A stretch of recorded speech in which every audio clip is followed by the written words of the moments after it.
Hey there, welcome to today's video where we'll be diving into a puzzling problem that many developers have encountered. The problem we're exploring involves a strange behavior in the compilation of C++ code, specifically when using newer versions of the GCC compiler. The code in question compiles correctly in older versions, but throws an error in GCC 12 and above. The error revolves around a missing operator for a specific type, which should not have been working in the first place. Quite a head-scratcher, isn't it? Moving on to the solution for this intriguing problem. We discovered that the issue lies in the way name lookup is handled in temper contexts, specifically with the ADL rule.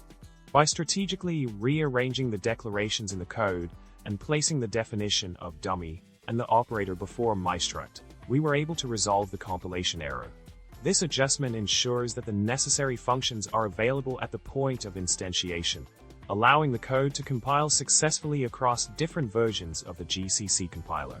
In summary, we delve into a fascinating problem surrounding C++ compilation quirks and unravel the solution that shed light on the intricacies of name lookup in temper contexts. By making a simple rearrangement of declarations, we were able to overcome the compilation error and ensure the code runs smoothly. I hope you found this exploration as intriguing as I did. Don't forget to like, subscribe, and leave a comment below with your thoughts. Until next time, happy coding!